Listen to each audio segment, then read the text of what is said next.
Dans cette vidéo, nous allons voir comment connaître la distribution des données en quelques secondes grâce à Minitab.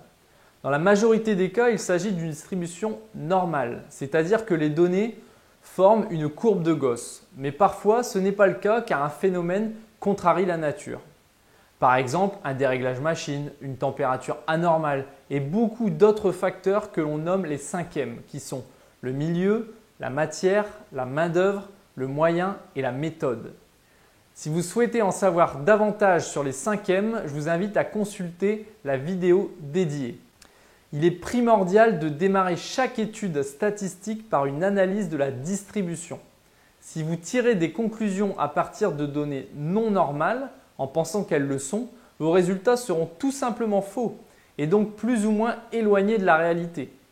Retenez que chaque étude commence par l'analyse de la distribution. Je vais maintenant vous montrer comment faire grâce à Minitab. Tout d'abord, ouvrez le fichier distribution des données avec Minitab en téléchargement sur le site uptraining.fr. Vous retrouvez deux listes de données, liste 1, liste 2. Commençons par analyser la première.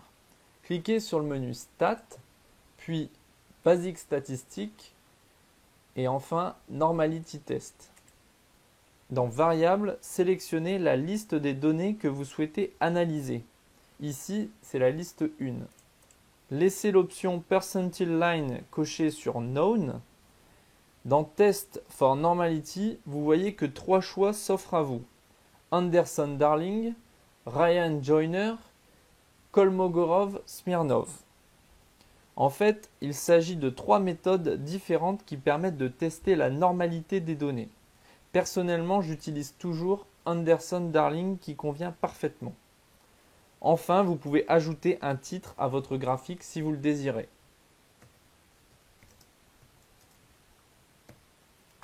Validé par OK.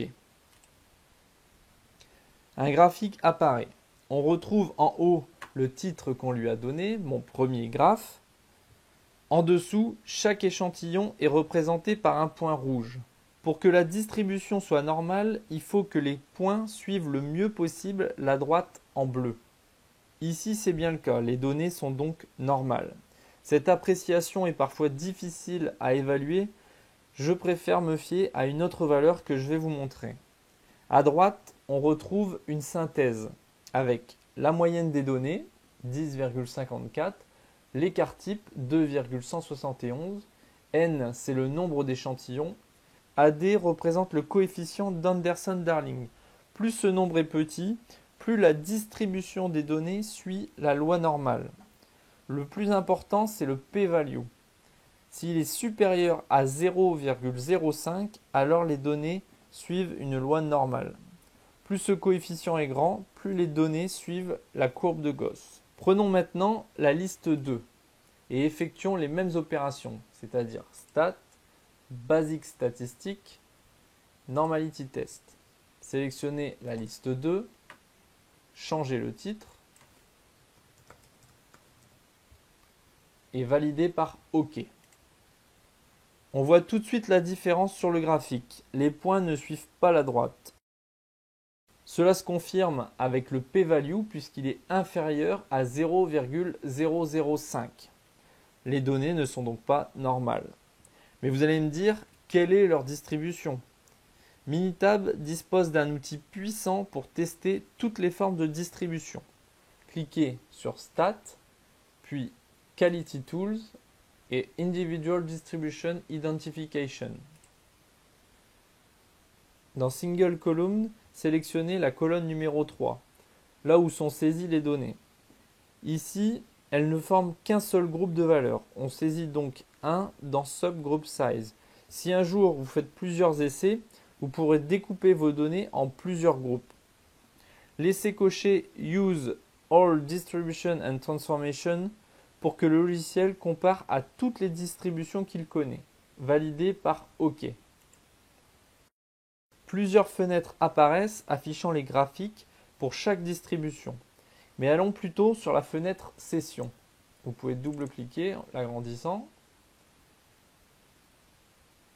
On retrouve ici la liste de toutes les distributions que le logiciel a testées. Celle ayant le p-value le plus grand correspond le mieux à la distribution des données. Dans notre exemple, il s'agit d'une forme exponentielle puisque le p-value est égal à 0,553. Voilà, désormais vous savez que la première chose à faire dans une étude statistique, c'est de vérifier la normalité des données. Utilisez pour cela le test d'Anderson-Darling. Si le p-value est supérieur à 0,05, alors la distribution est normale.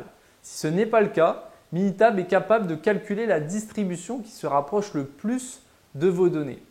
À bientôt dans une prochaine vidéo.